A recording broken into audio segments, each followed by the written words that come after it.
So that paper of Larry's about co-induction proofs is kind of fundamental to this problem about why set theory is inadequate. Because not only do people take a canonical formalism, they take a canonical model. It's von Neumann's cumulative hierarchy, and they use this to do all their modelling, and then they treat that as gospel. Well, that's what Larry does, I guess, because it's gospel for whole set theory and whole. I'm not sure, but this stuff applies with constructive mathematics because you're always dealing with finite models. But they want to know that the models go on forever, because otherwise it's not a mathematical proof.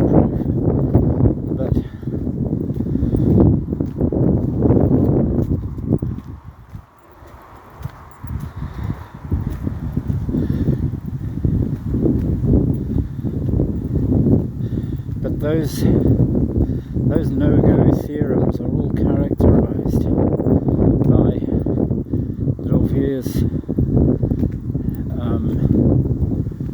Fixpoint theorem in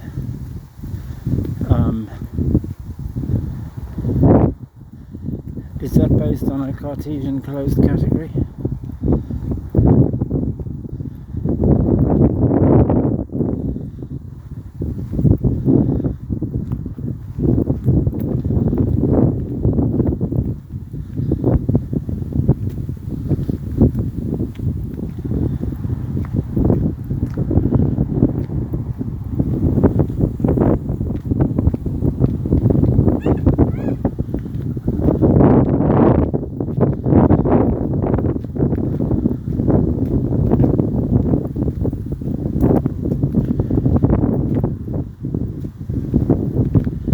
Anyway, you'll see in Larry's paper, I last read it way back when I was writing that thing in 2010, but you'll see that there's an axiom of pairing in set theory,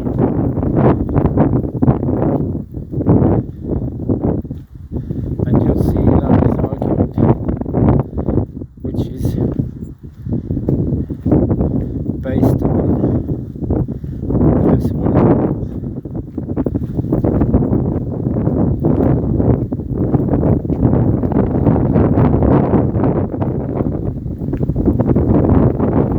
And Gödel's incompleteness theorem comes in, that is an effective method for producing a Gödel sentence of some system.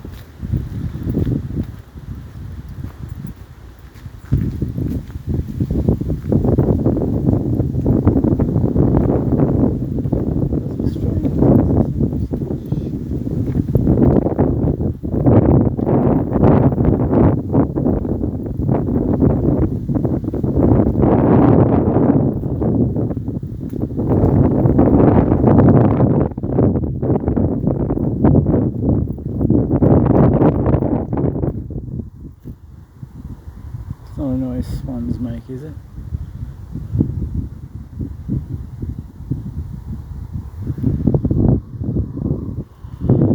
Ah, fucking shoot me.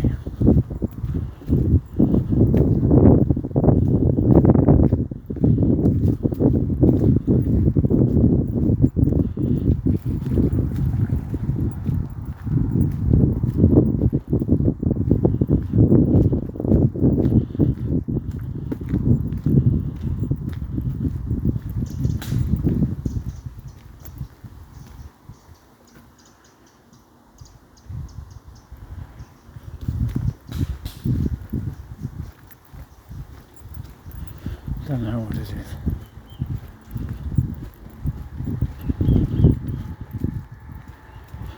Oh, lady in a rowing boat.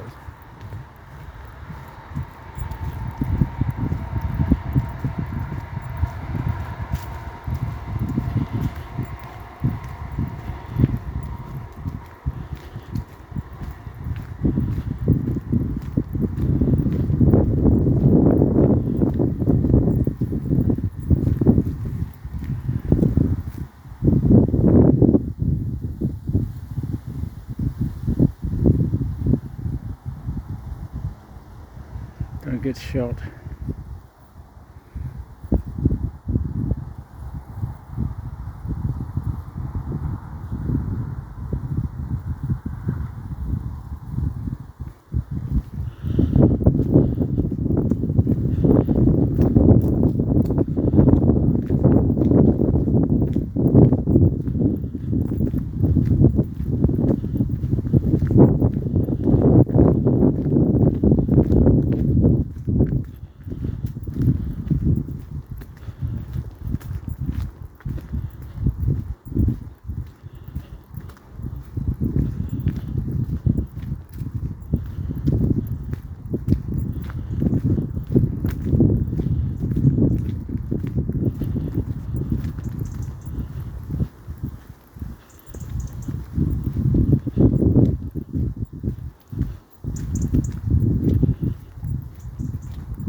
Good afternoon.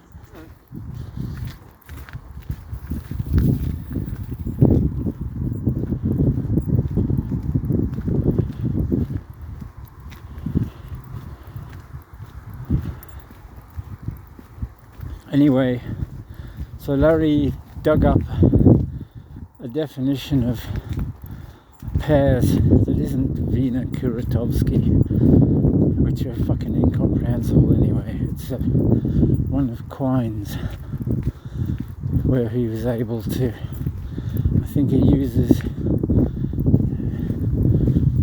it's basically a co-product, uses an injective type. And I was interested in that from the type inference point of view. And I played around with there's some wacky things you can do with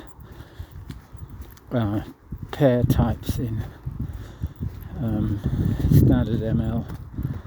And Tom Ridge seems to know a bit about it, because he implemented what he called a sum type, which looked to me like a co-product or something.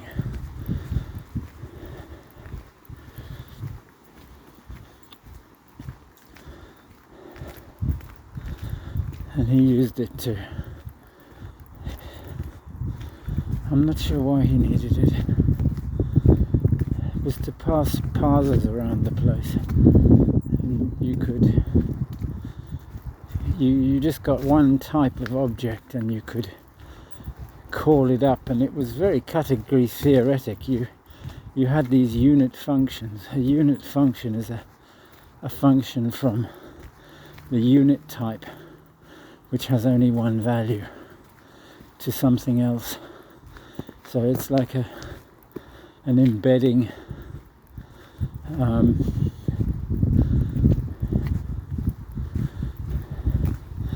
And this gets back to total functional programming, which is definitely the way to go. You don't go around saying, oh, we've got to do these arguments about non-termination and some absolutely arcane model of computing that has no practical relevance whatsoever. Instead, you compute how an actual computer computes, which is by passing messages and processing them in finite processes, each one of which completes in a finite time.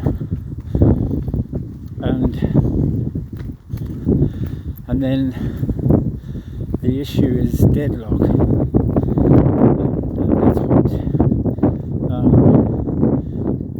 Girard, Lafont and Taylor did in proofs and types. They used the semantics based on linear logic,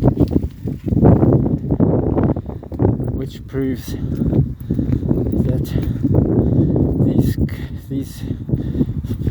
they're basically automata, are deadlock free, and you can do that by construction. So